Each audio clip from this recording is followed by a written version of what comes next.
Hi guys, I'm Steph. Thank you so much for checking out my channel today, and thank you for coming to check out my first update in the Roulette pan collab. I'm so excited to be a part of this collab, and like always, I will have the playlist linked down below, as well as Rebecca and Alexi's channels and updates. They are the creators of this project. I'm really sorry to be filming this on December 5th. I know it's supposed to be going up today. I really wanted to do it earlier, but this was actually my last exam was today, so I'm really excited to be finished the semester, but I've been really crazy into studying, so it's nice to kind of just like relax and film a video. I'm really happy about that, so my plan is definitely to edit and post this tonight. Hopefully it goes up the 5th, but I'm thinking it's probably going to be the 6th, but I'm going to try really hard. If you guys enjoy this video, I would love it if you would subscribe, but let's go ahead and get into it. So just to quickly explain, in case you are new to this project, we had a spreadsheet that had 50 categories in it, and I used a random number generator to decide which categories to use, and then I picked a product that corresponded to that category. So before I show you my progress, I'm just going to quickly let you know what categories I picked and what makeup item I paired with it. So the first category was an old favorite, and for that I picked the e.l.f. brow pencil, and I used the shade Neutral Brown. The next category was a product I would recommend to anyone, and for that I chose the Too Faced Peach Perfect Setting Powder. I just think it works so well as an under eye setting powder, as an all over face setting powder. It is mattifying. I really feel like it helps my makeup stay on longer, but it's not so mattifying to the point where I don't think it would be unusable with dry skin. It's really hard for me to know because I have oily, kind of normal sometimes, but mostly oily skin, so I'm not 100% sure if that would work for dry skin, but like I said, I think it works really great under the eye and all over the face. For the category, a product I don't reach for enough, I used the Smashbox Photo Finish Hydrating Under Eye Primer. I hauled this earlier this year and I used it for a little bit and I really enjoyed it, but then I just stopped using it. For the category, a colorful eyeliner, I chose the Almay Intense Eye Color in Raisin Quartz, and this is a swatch of it right here. For an item that highlights, brightens, or illuminates, I chose a Becca Shimmering Skin Perfector in Vanilla Quartz. And for a collab product, I went with the Kathleen and ColourPop Dream Street palette. I don't have a lot of collab products, so this is definitely a tougher category for me. So now to go ahead and get into the updates. So the first item I have is the e.l.f. Brow Pencil in Neutral Brown, and just to show you my progress, oh no. There it is, so just a little bit. And the reason why there's just so little progress is because I actually have another brow product in a different project. In my Finish 18 2018, I have the Benefit Ka-Brow. Today I'm actually wearing them both in my brows, and that's what I've been doing the last few days, but before that I was either concentrating on that one, or I was just using a different pencil in general, or just sometimes even just using gel if I was in a rush. So I have definitely not been working on that item every time I put on makeup this month, but now that I see the pencil and the Ka-Brow together, I like how it looks, so I feel like this is what I'm going to keep doing for the remainder of the year pretty much.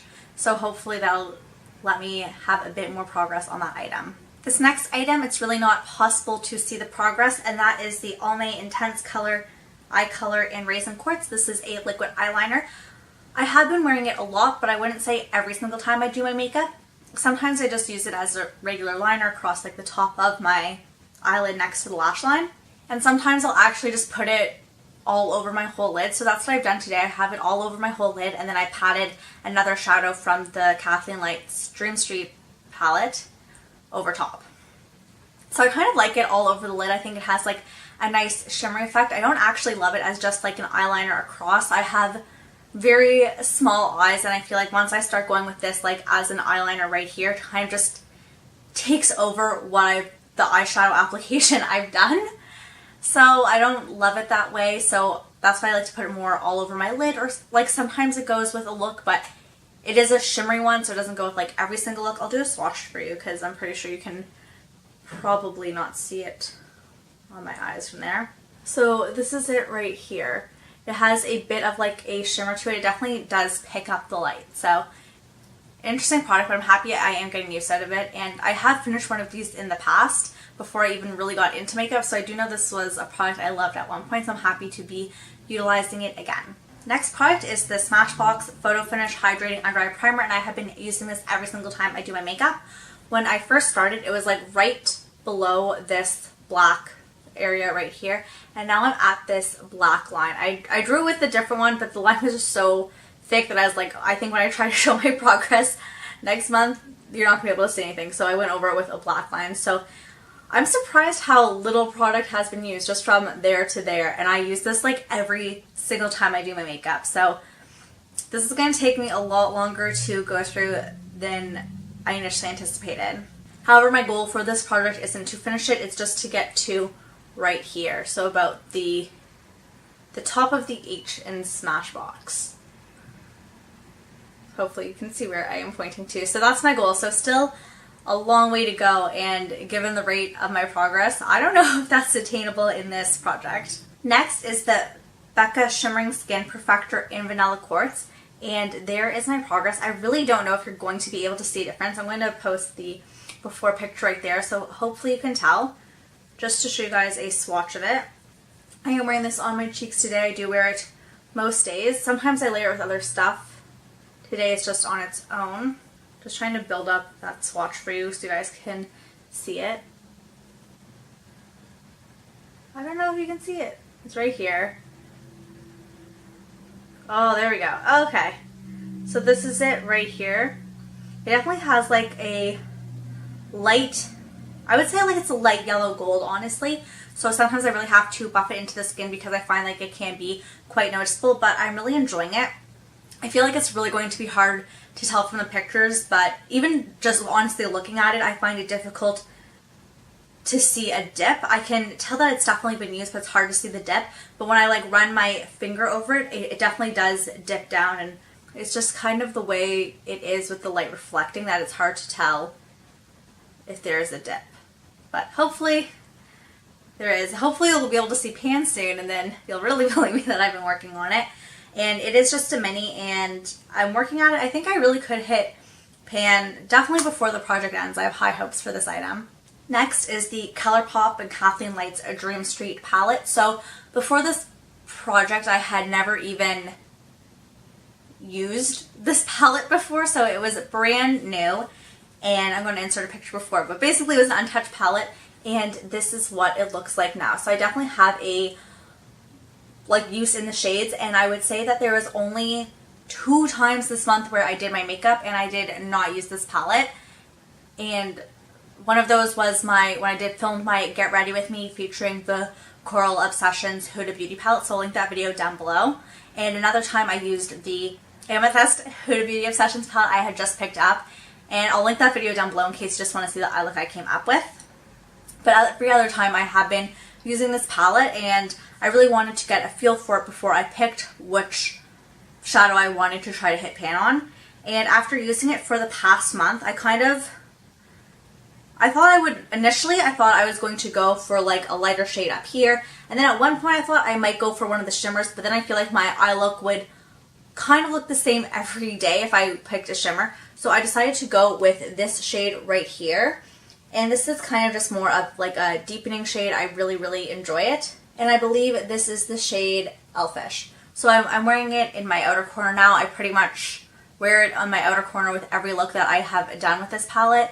And sometimes I've been doing a halo eye, so I did it like the outer corner, the inner corner, and then like did the shimmer in the middle. So I have really been enjoying this shadow. I definitely feel like it does have the most progress, and I could see it pairing really well with other palettes in my collection, because as much as I have enjoyed using this one, I've really been wanting to reach for other palettes in my collection, but I feel like I really had to get to know this one first before I decided which shadow to pan.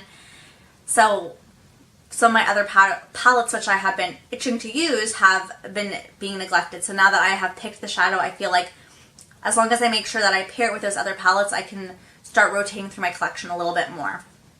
And just to show you a swatch of it, this is it right here. So it is a bit lighter, I think, than it looks in the pan, but you can definitely build it up.